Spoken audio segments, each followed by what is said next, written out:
파주댁 박명숙입니다. 오늘 기쁨 주는 도파민 TV 62회 방송인데요. 오늘은 스마트파 친구 42번째 시간입니다. 오늘 읽어드릴 책은 뇌신부 자극술에 대한 책인데요. 뇌신부 자극술 3번째 시간입니다. 오늘 마지막 편인데요. 오늘은 뇌신부 자극술 후에 주의사항이나 또 새로운 파킨슨병 치료법, 또 뇌신부 자극술 후에 그 궁금한 점들을 질문해 놓은 게 한 50문항 정도 있는데 그거에 대한 답변이 있습니다. 그래서 그 내용도 읽어 드리도록 하겠습니다. 시작하겠습니다.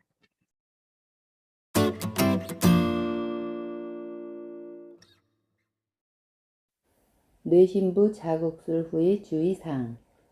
뇌신부 자극술 이후 생길 수 있는 가장 큰 위험은 뇌출혈과 감염이다. 뇌출혈은 수술 직후에 나타나는 경우가 대부분이나 어떤 경우에는 수술 후 수일이 지나서 오기도 한다. 작은 뇌출혈은 보통 회복이 되는데 일시적으로 사지의 위압감 및 저림, 언어장애, 발음장애 등이 나타난다. 하지만 큰 뇌출혈이 생기게 되면 약물치료 외에 수술적 치료가 필요할 수 있으며 마비나 장애 등 증상이 심각한 경우 생명에 위협이 될 수도 있다. 그러나 대개 뇌출혈의 위험은 극히 낮은 편이다. 항지혈제나 항혈소판 약물 복용력이 있거나 지혈 장애가 있는 경우에는 수술 전에 반드시 의료진에게 알려서 필요시 약물 조절이나 처방을 받아야 한다. 뇌신부 자극술은 외부 물질을 신체에 이식하는 것이므로 알레르기 같은 염증 반응부터 농양이 나오는 감염까지 있을 수 있다. 심하지 않은 감염 등은 약물로 치유가 되지만 골마서 균이 배양되는 경우에는 항생제를 장기간 사용하여야 하며 해결되지 않는 경우 자극선이나 케이블 등을 제거해야 될 수도 있다. 2012년 세계정의기능학회지의 필자가 보고하였듯이 두피 및 전극선 등 삽입 시 피부가 압박되는 높이를 줄이고 전극선을 유양 돌기보다 멀게 하여 피부 깊숙한 곳에 위치하게 하면 수술의 감염을 줄일 수 있다. 머리카락에 관해서는 발모를 하고 수술하든지 그렇지 않든지 염증에는 큰 차이가 없는 것으로 밝혀져 있다. 필자는 환자의 의견을 존중하여 발모 등을 하고 있으며 꼭 필요한 경우 외에는 발모를 하지 않는다. 위 그림은 수술 후 두피 돌출을 피하는 방법 사진입니다. 수술 후에 일시적으로 발음장애, 사지의 저림, 혼돈 또는 꼬임 등이 나타날 수 있는데 이는 수술과 관련되어 생기는 증상으로 대부분 수일 또는 수주 지나면 회복될 수 있다. 수술 중 신경회로의 테스트시나 혹은 주변을 지나면서 생기는 부종으로 인한 증상이 가장 많은데 이 부종이 가라앉는 경우 대부분 증상이 회복된다. 또 수술 후 사지나 얼굴의 감각 이상, 언어장애, 증상의 악화, 부분적인 마비, 불수의적인 근육의 수축, 운동장애, 감각 저하 등이 있을 수 있는데 이는 수술 후 부종이 감소하면서 시간이 경과함에 따라 좋아지거나 수술 후 자극 프로그램을 조절하여서 좋아질 수 있다.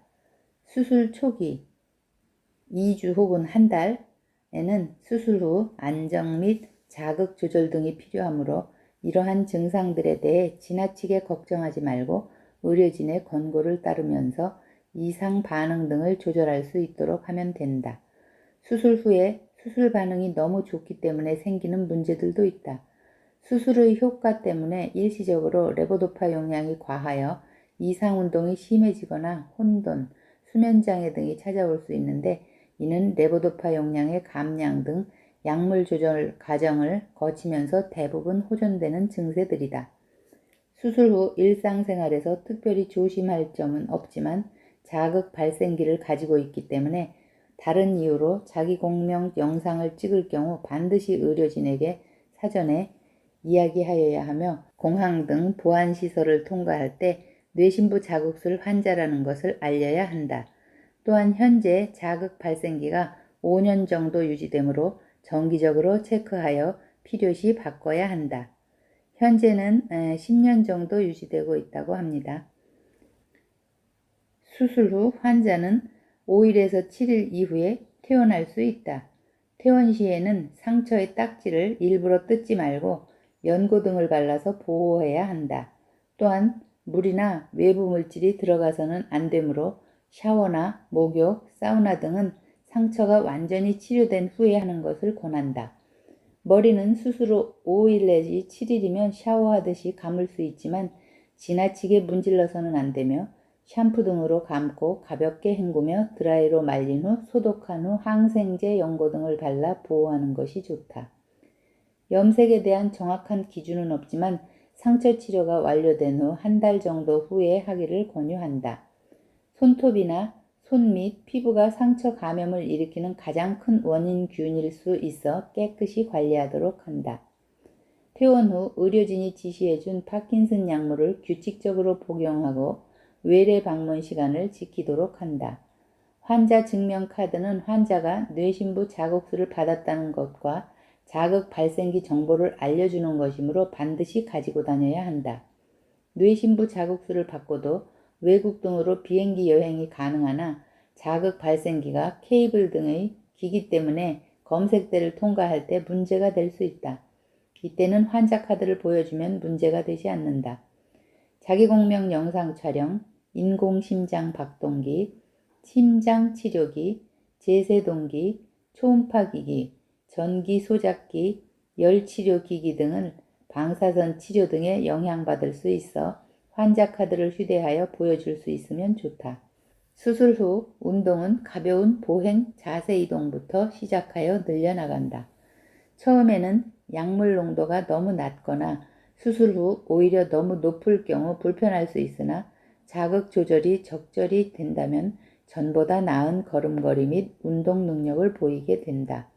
그렇지만 지나친 운동은 피하는 것이 좋으며 특히 머리나 목 부위에 외상의 위험이 있는 격투기, 유도 등은 금해야 한다.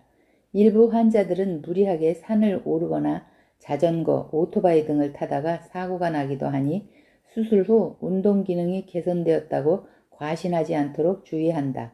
파킨슨병 환자들은 넘어짐, 외상 등에 각별한 주의가 필요하다. 필자도 수술 후 경과가 너무 좋아 등산과 자전거를 즐기다가 넘어져서 외상으로 고생하신 환자분들을 몇 분 보아왔다. 파킨슨병 치료 기간에는 본인에게 맞으면서 외상의 위험이 적은 운동을 택하여 즐기는 것이 좋다. 뇌신부 자극술의 이러한 이점에도 불구하고 모든 파킨슨병 환자가 수술 가능한 것은 아니다. 임산부, 18세 미만이거나 75세 이상의 환자, 치매가 심하거나 뇌종양, 뇌출혈 등으로 뇌에 심각한 손상이 있는 환자, 혈액응고장애, 심한 우울증, 여명을 단축시킬 만한 심한 신체적 질병이 있는 환자의 경우는 수술을 권하지 않는다.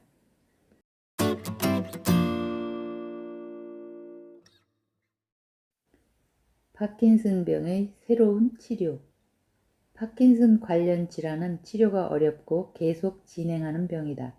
때문에 기존의 치료법으로 효과가 적어서 만족하지 못하거나 계속 진행이 될 경우 환자의 입장에서는 새로운 치료에 대한 요구가 커지기 마련이고 의학자들도 이를 위해서 많은 노력을 기울이고 있다. 이런 새로운 치료는 윤리적 기준에 맞게 적법한 연구 절차를 거쳐서 얻은 연구 결과를 토대로 임상 연구로 이어져서 그 효과가 입증되어야만 임상 단계의 환자에게 사용할 수 있는 것이다. 그러나 일부 국내외 의료업자들이 환자들의 기대를 호도하여 효과가 없거나 검증되지 않은 세포 치료 등을 무분별하게 환자에게 권하여 사회적 문제가 제기되기도 하므로 환자 및 보호자는 이에 현혹되지 않도록 세심한 주의를 기울여야 한다. 파킨슨병 환자 중 일부는 독일, 일본 혹은 국내에서 지방줄기세포나 기타 세포치료를 한다고 하여 많은 액수의 돈을 낭비하고 있지만 그러한 세포치료는 검증되지 않았을 뿐만 아니라 국내에서 허가된 바도 없다. 더구나 정맥투여 지방줄기세포는 사람의 뇌 속에서 신경세포나 도파민 세포로 가지도 않을 뿐더러 심각한 부작용을 일으킬 수 있기 때문에 환자들은 철저히 의료진의 권고를 받아들여서 현혹되지 말아야 하겠다. 유전자 치료.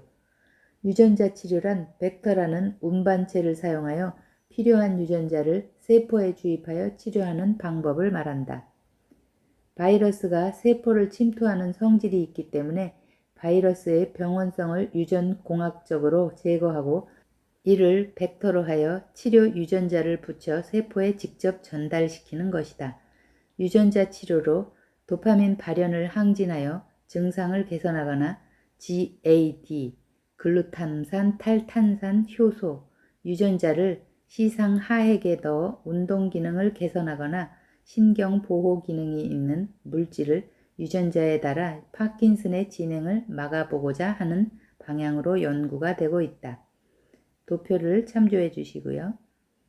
최근 2011년 란센 신경학 저널에 발표된 제2상 임상 연구에서 AAV2-GAD 유전자 치료를 이용하여 66명의 환자군 중에 중간에 연구에 참여하지 않은 환자를 제외한 22명 환자에게는 유전자 치료를 하였고 23명은 대조군 처치를 하였다.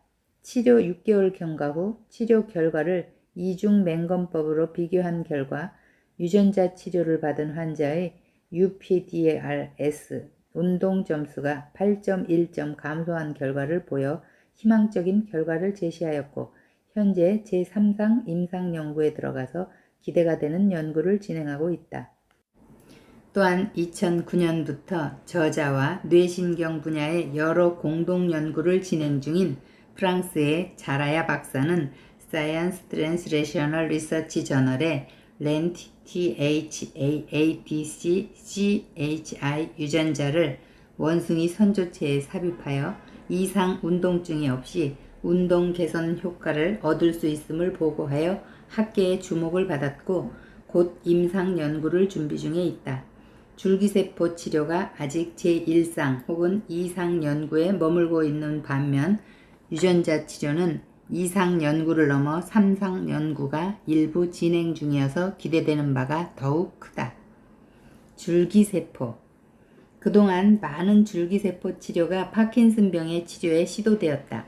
만약 도파민이 분비되지 않는 세포를 대신하여 줄기세포가 충분히 도파민 분비 기능한다면 이론적으로는 그와 같이 좋은 효과를 내는 치료가 없을 것이나 줄기세포가 뇌신경세포와 충분히 시냅스를 유지하면서 오랜 기간 사람의 뇌 속에서 생존하는 것은 아주 어렵고 많은 신경 호르몬 속에서 적절한 시냅스를 유지하고 또 적절한 신경 회로를 유지하는 일도 어렵다.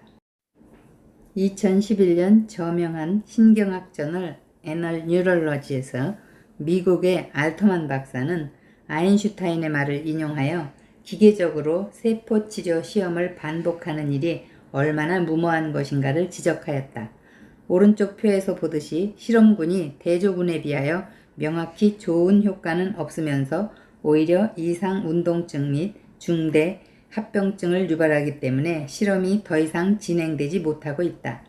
적절한 줄기세포 연구라면 최소 12명 이상의 환자군과 대조군이 있어야 하며 줄기세포가 1년 이상이 되면 사멸하여 효과가 없어진다는 보고가 많으므로 1년 이상 연구된 군이어야 한다. 또한 임상시험에 참여하는 환자가 이중맹검에 의하여 환자 및 의료진에 의하여 분명하게 평가되어야 하며 참여하는 환자도 현재까지 줄기세포 실험 결과의 한계에 대해서 동의하여야 한다. 이 표는 파킨슨병에서 진행된 6가지 세포치료 결과 도표입니다. 도표를 참조하면서 들으시면 도움이 되실 것 같습니다. 쥐를 대상으로 한 실험에서 세포치료가 성공적인 효과를 보여준 예가 있지만 쥐에게 도파민이 정상적으로 분비되고 신경세포가 잘 자라고 있다고 해서 이것이 사람에게 적용되기는 힘들다. 쥐와 사람의 신경세포 수 및 시냅스 수의 차이는 실로 엄청나며 그 연결 또한 사람이 훨씬 복잡하기 때문에 줄기세포가 살아있고 도파민을 분비한다는 사실 하나만으로 바로 사람에게 적용하기는 어려운 것이 현실이다. 또한 최근 파킨슨병이 뇌 흑색질이나 뇌간 깊숙한 곳에 국한되지 않고 뇌 피질까지 확산된다는 설은 파킨슨병의 세포치료가 얼마나 어려운가를 반증해주고 있다. 2003년에 헤이코브락 박사는 알파시뉴클레인이 세포에 쌓이는 루이 수채가 단순히 뇌간에 머물지 않고 전두엽 및 신피질까지 광범위하게 분포하게 되어 병이 진행한다고 발표한 바 있다. 따라서 병인이 되는 비정상 단백질이 쌓여 신경세포가 사멸하는 과정에 초점을 맞추는 치료가 되어야지 단순히 도파민 분비 세포를 이식한다고 해서 그 세포 및 세포 주위 사멸 기전을 막기는 힘들다는 것이 세포 치료의 문제점이라 하겠다. 서나를 이용한 알파시뉴클레인 생성 억제 연구. 파킨슨병은 도파민성 세포에서 산화적 스트레스에 의해 알파시뉴클레인 양이 증가하여 세포가 괴사하는 질환으로 서나를 이용하여 알파시뉴클레인 양을 감소시키면 세포의 생존율을 높일 수 있다. 이를 위해 각종 바이러스 등을 통해 서나를 세포에 전달하는 연구가 시도되고 있는데 결과가 기대하는 바대로 나타나기 힘들고 예측이 어렵다는 난점이 있다. 하지만 알파시뉴클레인 양을 감소시키는 근본적 연구라는 데 가치가 있으며 향후 연구 결과가 주목된다. 광유전자학을 이용한 신경회로 치료. 광유전자학은 빛의 자극이 신경회로의 채널을 활성화시켜서 작동하게 하는 기술이다. 즉, 빛자극을 두개골 혹은 뇌에 삽입함으로써 망막에 존재하는 단백질 분자인 옵신을 유전자에 넣어 세포 내에 삽입시키고 빛의 자극에 따라 활성화하게 하는 것이다. 이는 빛의 자극에 따라 뇌신경의 활성도를 조절할 수 있다는 점에서 그 연구에 가치가 있다. 미국 스탠포드 대학의 크라비치 박사, 다이어스 박사 등이 정신과 및 파킨슨 등의 연구에서 그 적용 가능성을 활발히 연구하고 있다. 파킨슨병 백신. 오스트리아 회사인 에피리스가 파킨슨병은 비정상적인 알파시뉴클레인이 몸에 쌓이고 이것이 뇌에 광범위하게 퍼져서 생기는 병이므로 비정상 단백질에 대한 우리 몸의 면역 시스템을 활성화시켜서 치료할 수 있다는 가설하에 백신 후보 물질인 DP01A의 임상시험 프로젝트를 통해 32명에 대한 연구를 진행하고 있다. 허나 비슷한 원리로 치매 환자에게 행해지던 타우 단백질에 대한 백신 연구가 안전성 문제로 중단된 예가 있기 때문에 그 결과에 대한 전망이 밝지만은 않다. 새로운 약.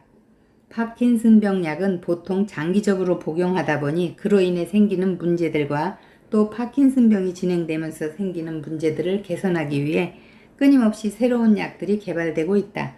이러한 약들은 적합한 임상시험을 거쳐서 이용되고 있으니 파킨슨병 전문의와 상의하여 적절히 이용한다면 도움을 받을 수 있다. 기타 새로운 치료. 고주파 치료 및 저주파 온열 치료, 면역 치료 등 필자가 진료실에서 들어보면 여러 가지 대체 치료들을 받는 환자들이 많다. 심지어는 파킨슨병을 완치한다는 한약부터 중국에서 30만 원씩 한다는 고주파 라디오까지 의료진의 한 사람으로서 무분별하며 걸러지지 않은 비의료인들의 상술에 파킨슨병 환자들의 가슴이 퍼렇게 멍드는 것을 볼 때마다 가슴이 아프다. 파킨슨병 환자나 가족들은 파킨슨병이 금방 호전되지 않는다고 해서 파킨슨병 전문의로부터 권유받거나 검증되지 않은 치료에 의존하기보다는 의료진을 믿고 병을 개선하도록 노력하는 것이 현명하게 치료받는 것임을 밝히고자 한다.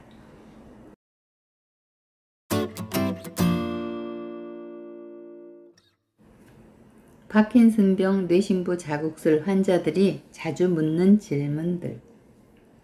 1. 뇌신부 자극술은 병을 완치시키는 것인가요? 뇌신부 자극술은 파킨슨병의 운동 기능을 개선하고 치료 약물을 감소시켜 삶의 질을 향상시키나 파킨슨병을 완치시키는 수술은 아닙니다. 2. 뇌신부 자극술은 위험한가요?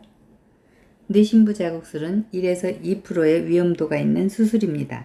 감염, 뇌출혈 등은 아주 위험한 합병증이고 그 외 염증이 생기는 경우가 있으며 기구가 고장나거나 문제가 생기는 경우도 생깁니다. 수술 후 일시적인 목소리 이상, 혼돈, 사지위약 등은 시간이 지나면 회복이 되는 증상입니다. 3. 수술 후 얼마나 병원에 와야 하나요? 수술 후 2, 3일 혹은 일주일 정도 지나면 기계를 켜서 반응을 확인합니다. 보통 일주일에 한 번씩 방문한다고 할 때 한 달가량이 지나면 환자에게 맞는 자극을 찾을 수 있습니다. 일단 가장 좋은 자극을 찾으면 그 다음에는 2, 3개월에 한 번씩 약물 처방을 받을 때 방문하면 좋습니다. 4. 수술이 아픈가요? 수술은 부분 마취로 진행하기도 하고 전신 마취로 진행하기도 합니다. 건강한 환자분들은 부분 마취로 수술하기를 권하나 고령이거나 수술의 두려움이 큰 경우에는 전신 마취로 수술하기도 합니다. 수술의 통증은 경미하지만 며칠 정도 갈 수도 있습니다. 진통제 등을 충분히 처방하여 통증 정도를 경감시켜 참을 수 있도록 하며 부분 마취로 수술하는 경우에도 통증을 거의 못 느낄 정도로 수술 부위에 마취를 합니다. 5. 수술의 효과는 얼마나 가나요? 수술의 효과는 10년 이상으로 수술 결과도 뇌신부 자극술을 한 환자분이 효과가 유지되며 삶의 질을 개선시켰다는 보고가 있습니다. 수술을 하지 않은 경우보다 수술을 하는 경우 의미 있게 운동 기능을 개선하고 약물 합병증을 줄일 수 있다고 하겠습니다. 6. 자극기는 얼마 만에 교체해야 하나요? 국내에서는 3년에서 5년 정도 유지되는 자극기가 보급되고 있지만 유럽 및 미국에서는 10년 정도 유지되나 충전이 되는 자극기가 보급되어서 곧 이 문제는 사라지리라고 보고 있습니다. 또한 자극기를 하나만으로 하고 양측 전원이 유지되는 것도 이미 해외에는 나와 있습니다. 그러나 국내에서는 건강보험 심사평가원과 수가 문제가 해결되지 않아 이러한 기기들의 보급이 차일피일 늦어지고 있는데 더 편한 수술을 제공할 수 있는 기회가 지연되어 안타까운 면이 있습니다. 여기에서 국내에서 현재 10년 정도 유지되는 자극기가 이미 보급이 되었고요. 보험도 되고 있습니다. 7. 자극기가 꺼지면 어떻게 하지요? 집에서 조절이 가능한 간이용 조절 기구가 보급되어 있습니다만 추가 구매 비용이 들게 됩니다. 반복적으로 꺼지는 경우 의료진과 상담하는 것이 좋습니다. 종종 강한 자극 근처에 간 경우나 MRI, 고압선 등의 장비 근처에 갈 시 꺼지는 경우가 있습니다. 8. 수술하면 약은 어떻게 하나요? 약은 적절히 줄여서 복용할 수 있습니다. 일단 운동 기능이 개선되고 환자가 편하게 느끼는 선에서 약물을 감량할 수 있습니다. 저는 수술 후 약을 50% 감량시킨 후 1에서 2개월에 걸쳐서 환자분에게 맞는 약 용량을 결정합니다. 9. 수술 비용은 얼마나 드나요? 2005년부터 국내에서도 보험이 적용되고 있어서 많은 환자분들이 혜택을 보고 있습니다. 또한 파킨슨병 환자는 희귀 난치 질환 지원 및 파킨슨 협회의 지원도 받을 수 있습니다. 여전히 환자 입장에서는 입원비와 수술비 등 높은 비용 부담으로 인해 어려움을 겪는 것이 사실입니다. 그렇지만 저희 환자 중에서도 각종 지원 혜택을 통해 예상했던 비용보다 저렴하게 수술을 받으신 분들이 많으니 병원, 사회사업단체 및 보험사 등과 상의해 보시는 것이 도움이 될 것입니다. 10. 수술 후 흉터가 많이 남나요? 머리카락 안쪽 부위이기 때문에 상처가 많이 남지 않습니다. 전기 자극 발생기 삽입 부위인 가슴에 길이 6에서 8cm 상처가 나는데 보통 상처를 최소화하기 때문에 그리 크지는 않습니다. 머리숱이 적은 환자분이나 여자분들을 위해 표시가 적게 나는 수술 방법을 2010년 Stereotactic Functional Neurology에 소개한 바 있습니다. 가슴의 상처도 전기 자극 발생기를 하나만 사용한다면 하나로 줄일 수 있습니다. 저는 대부분의 환자분을 수술할 때 한쪽으로 케이블을 내리기 때문에 이 또한 줄일 수 있습니다. 하지만 모든 경우에 적용되지는 않습니다.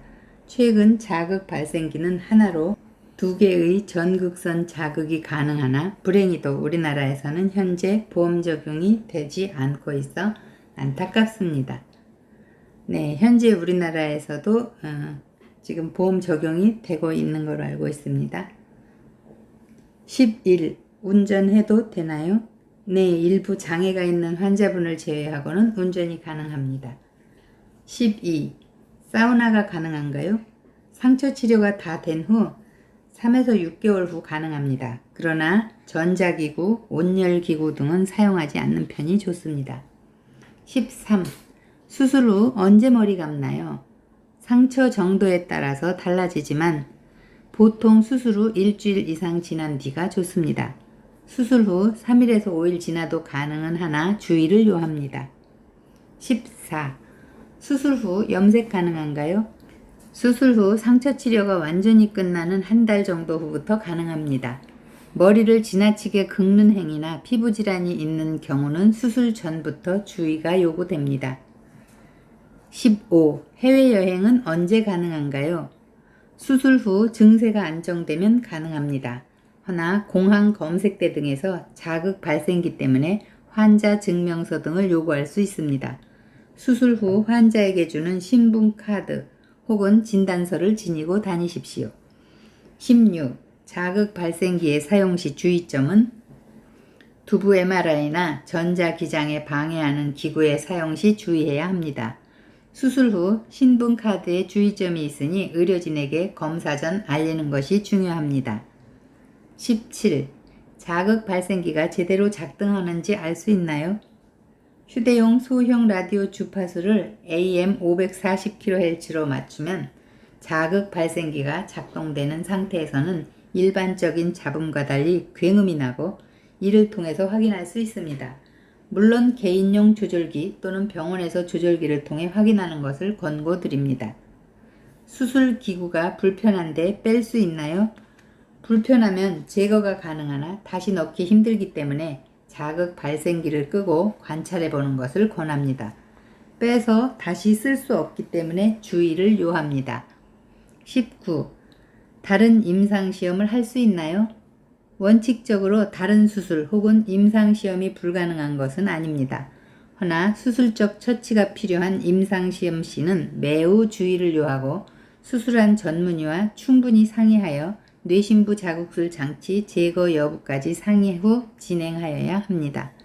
물론 제거가 필요 없는 경우 임상시험 기준에만 맞다면 가능합니다.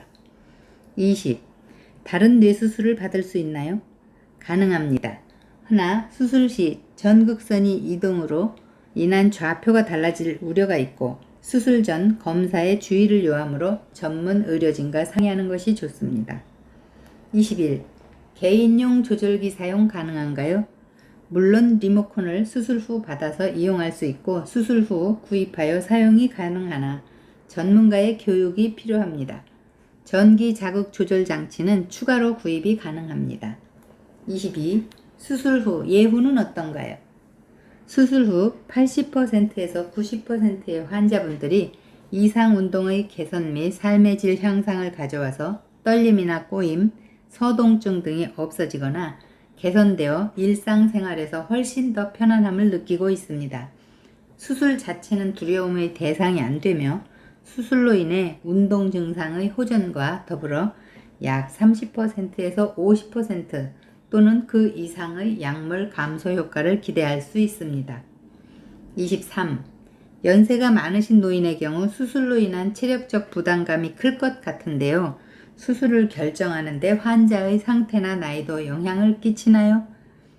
75세 이상의 경우 잘 권하지는 않으나 전신 상태 및 뇌 상태가 건강하다면 나이는 큰 장애물이 아닙니다. 다만 치매가 심하거나 뇌출혈, 뇌종양 등으로 뇌수술 과거력이 있거나 혈액, 응고장애 등 전신 상태가 좋지 않은 경우에는 수술적 치료에 신중을 기해야 합니다. 노령화 사회로 신체가 건강한 노령 환자에게서는 나이가 수술의 큰 장애물은 아닙니다. 24. 수술 후 수영이나 운동이 가능한가요? 네, 수술 후 3 내지 6개월 후 가능합니다. 허나 복싱, 유도, 격투기 등 두부 외상 우려가 있는 운동은 삼가하는 것이 좋습니다. 제 환자분 중에서도 수술 후 운동 기능 개선으로 자전거, 오토바이 등 즐기다 교통사고 등으로 이어진 사례도 있어 파킨슨 환자분들은 특별히 낙상 및 사고에 조심해야 합니다. 25. 수술 후 약은 어디서 타나요? 수술받은 뇌신부 자극수를 조절할 수 있는 신경외과 혹은 신경과 선생님과 정기적으로 상담 후 약과 자극 변경을 처방받으면 됩니다. 수술하였다고 해서 약물을 바로 끊을 수 있는 것은 아니니 주의해야 하고 약물을 좀 더 잘 조절해야 합니다. 보통은 30%에서 50% 정도 약물을 감량할 수 있습니다. 26. 수술 시 보험 적용이 되나요? 뇌신부 자극술은 2005년부터 보험 적용이 됩니다. 허나 자극기 2개만 보험 적용을 받고 자극 발생기 또한 충전식이나 하나로 2개의 전극선을 자극하는 것은 우리나라에서 보험 적용을 못 받고 있는 실정이어서 의료진 및 환우분들에 협조하여 더 나은 의료 기술을 영위할 수 있도록 관련 기관과 함께 노력해야 합니다. 27. 다른 사보험 적용도 수술에 도움이 되나요? 다른 사보험도 입원료 및 외래 적용 시 도움이 될 수 있습니다. 보험에 따라 다르기 때문에 보험 약관들을 보험 관계자에게 상의하여야 합니다. 28. 수술 후 목소리 변화가 있습니다. 수술 후 음식 삼킴이 이상해요. 일부 환자들이 목소리 변화 등을 호소하기도 합니다. 자극 조절이나 시간 경과에 따라 호전될 수 있으므로 경과 관찰이 필요합니다. 수술 후 삼킴 장애는 시간이 경과하면 회복되는 경우가 많으나 수술에 의한 운동신경 자극으로 인한 삼킴 조절 장애로 식이 섭취 등에 주의를 기울여야 합니다. 또한 파킨슨병 환자 자체가 삼킴 기능이 약해져 있는 상태가 많이 있기 때문에 수술 후 각별한 주의가 요망됩니다. 흡입성 폐렴이나 기도 등으로 음식이 넘어가지 않도록 주의해야 합니다. 29. 수술 후 헛것이 보이고 난폭해졌어요. 이는 대부분 수술 후의 일시적인 증상이며 수술 후 수술 효과가 일시적으로 좋아 도파민 항진작용이 강해서 생기는 것으로 약을 조절하면 다시 정상적으로 회복될 수 있으니 안심해도 됩니다. 30. 수술 후 너무 기운이 없습니다. 움직임이 더 힘들어요. 단기적으로 수술 전 도파민 관련 약을 끊기도 하고 수술 후 줄이기도 합니다. 수술 후 약물 및 자극기 조절을 한다면 운동 기능 개선 효과를 기대해 볼 수 있습니다. 적정 용량으로 조절되면 수술 전보다 운동 능력이 개선되니 약물 조절, 자극 조절로 대부분 해결된다고 보시면 됩니다. 31. 수술 후 우울증은 변화 없나요? 시상하핵 뇌신부 자극술의 경우 일부 우울감의 영향이 있을 수 있다는 보고는 있습니다. 물론 파킨슨병의 진행에 따라 우울증이 생기기도 하나 경미한 경우 운동 지지요법으로 시행하시고 우울증이 깊다면 항우울제 등이 도움이 될 수 있습니다. 수술 후 운동 기능 개선으로 더 좋아지는 경우도 많습니다. 32. 수술 후 잠이 안 와요? 이 또한 수술 후 도파민 항진 기능이 왕성해지기 때문일 수 있습니다.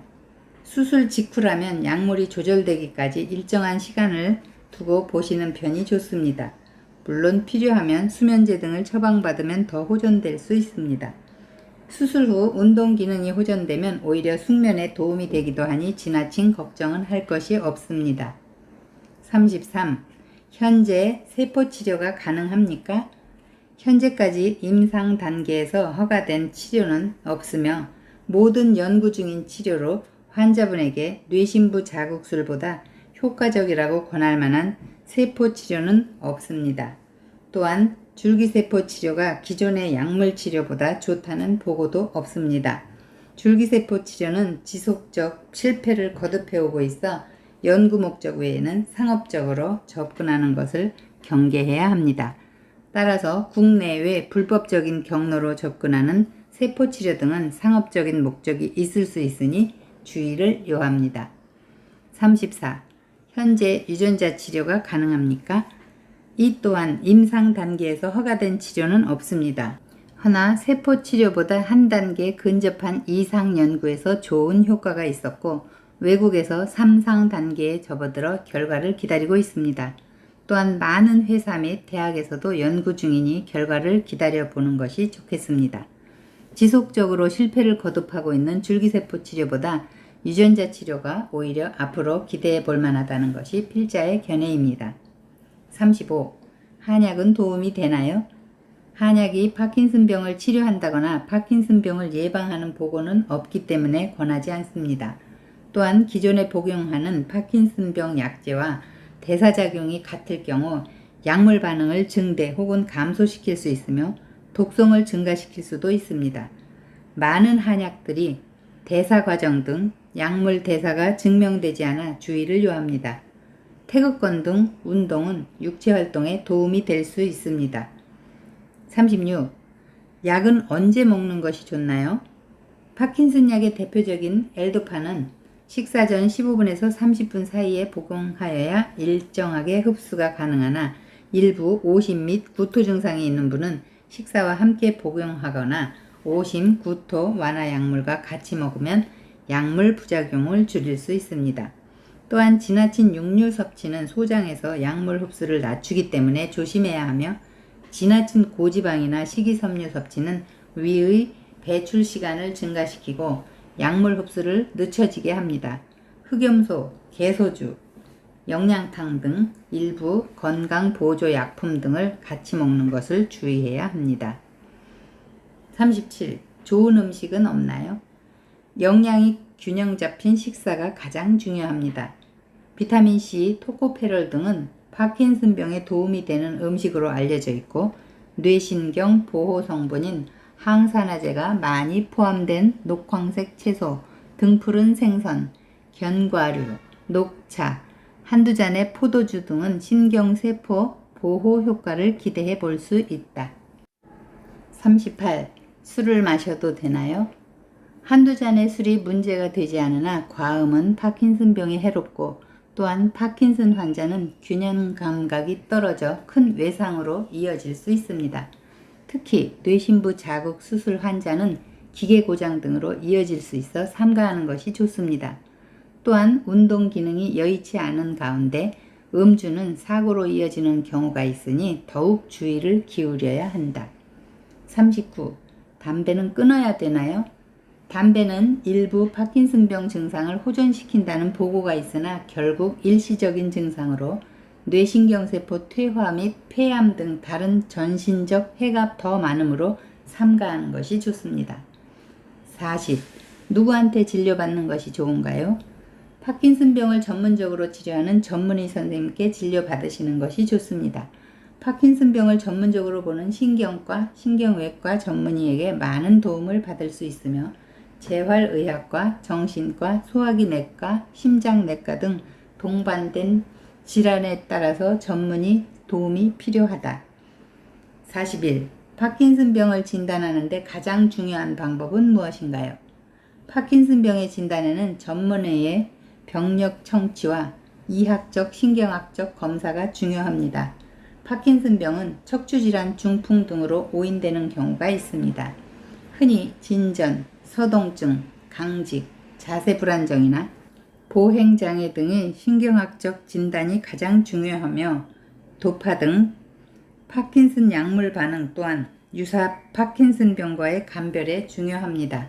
또한 MRI, PET 등 영상학적 검사도 2차성 파킨슨 및 다른 뇌신경 질환과의 감별에 도움이 되겠습니다.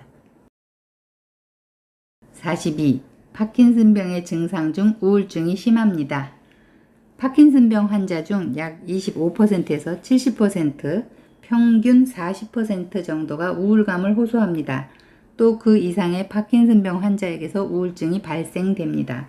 이는 도파민 등의 약물로 호전되지 않을 수 있어 항우울증 등의 약물 치료가 필요합니다. 가족 중 주변 사람들이 지지가 도움이 되며 필요시 정신과적 치료를 병행하기도 합니다. 또한 행동장애 및 위축 등으로 우울감이 심해질 수 있어 적절한 운동은 우울감을 떨치는데 큰 도움이 된다. 43. 파킨슨병을 일찍 진단하는 방법은 없나요? 파킨슨병의 진단에는 전문의의 병력 청취와 이학적, 신경학적 검사가 중요합니다. 또한 MRI, PET 등 영상학적 검사를 통해 2차성 파킨슨 및 다른 뇌신경 질환과의 감별에 도움을 받을 수 있습니다. 양전자 촬영, PET 검사 중 도파민 신경세포의 이상 여부를 확인할 수 있는 검사를 시행하여 도움을 얻을 수도 있습니다.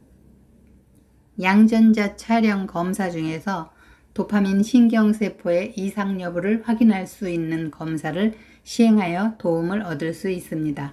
파킨슨병이나 파킨슨 복합체 증후군의 경우 도파민 신경세포가 손상된 것이 관찰되는데 단순 떨림이나 약물에 의해 일시적으로 파킨슨 증상을 보인 경우는 정상 소견이 관찰되기 때문에 진단에 많은 도움을 얻을 수 있고 파킨슨병의 감별에도 도움이 됩니다.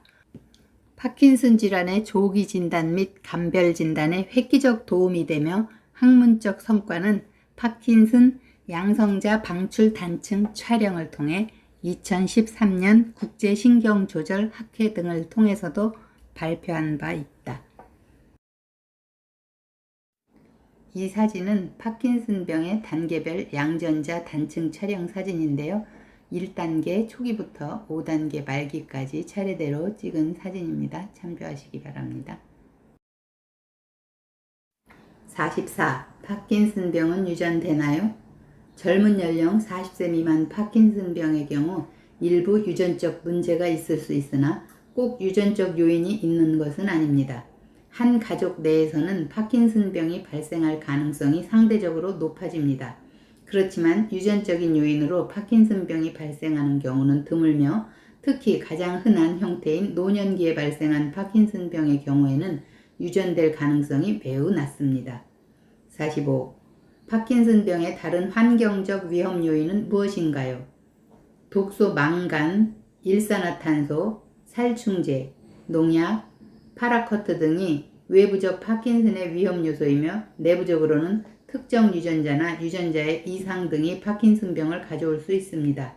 이 외에도 메탄올, 시아나이드 등의 감염성 질환, 외상 및 약 등도 파킨슨 증후군 등의 증상을 유발할 수 있습니다. 46. 파킨슨 유사 증후군은 무엇인가요? 파킨슨병뿐만 아니라 파킨슨 유사 증후군도 비슷한 증세를 나타냅니다. 파킨슨 유사 증후군에는 다계통 위축, 진행성 핵상마비, 피질 기저핵 변형성 등의 생소한 병명을 가진 여러 가지 병들이 있습니다. 안타깝게도 파킨슨병과는 달리 파킨슨 유사 증후군은 병의 경과도 빠르고 예후가 비교적 좋지 않으며 약물의 치료 효과도 떨어집니다. 파킨슨병과 같은 증상으로 오시는 분의 70%에서 80%는 파킨슨병이지만 30% 정도는 파킨슨 유사 질환입니다. 따라서 감별이 중요한데 파킨슨 유사 증후군 환자는 병의 진행 경과가 빠르고 도파민 치료에 반응이 없거나 일시적으로 낮은 반응을 보입니다. 하지만 명확히 감별이 되지 않을 때도 있어 2, 3년간의 진행 경과를 보고 감별할 수 있습니다.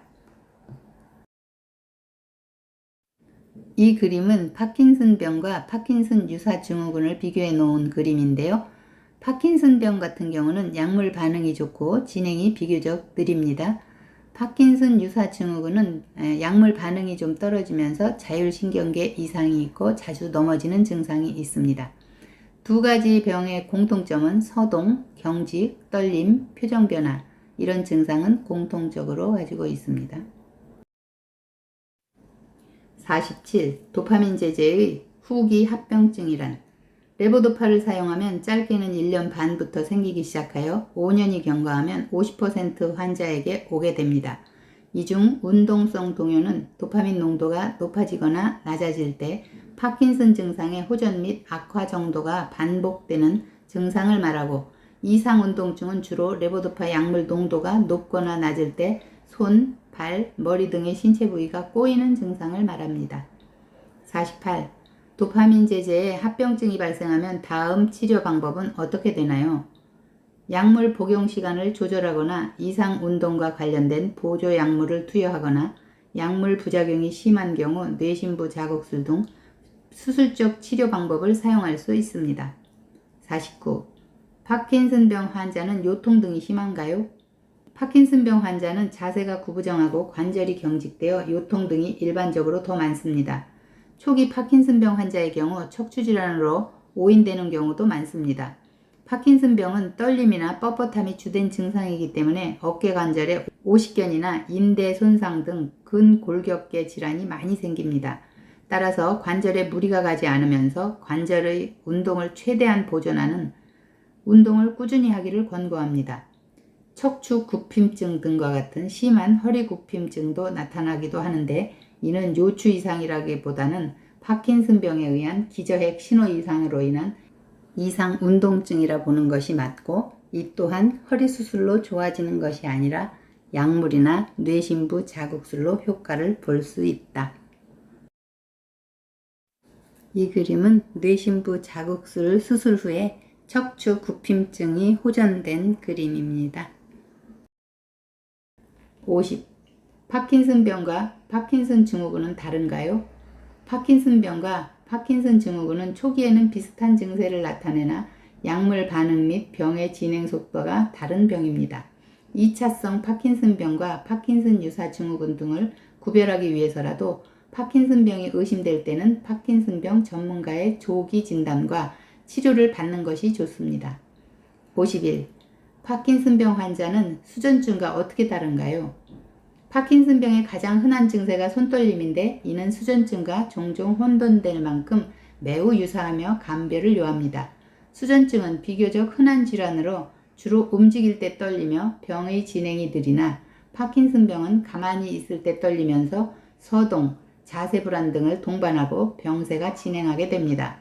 또한 수전증 환자 중 일부는 파킨슨병 환자와 감별이 힘들 뿐 아니라 파킨슨병으로 진행된다는 보고도 있어 초기 감별 및 지속적인 관찰이 필요합니다.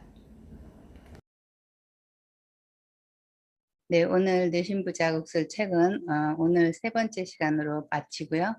다음번에 읽어드릴 책은 파도소리님의 책을 지금 읽으려고 준비 중입니다. 그래서 준비가 되는 대로 읽어드리도록 하겠습니다.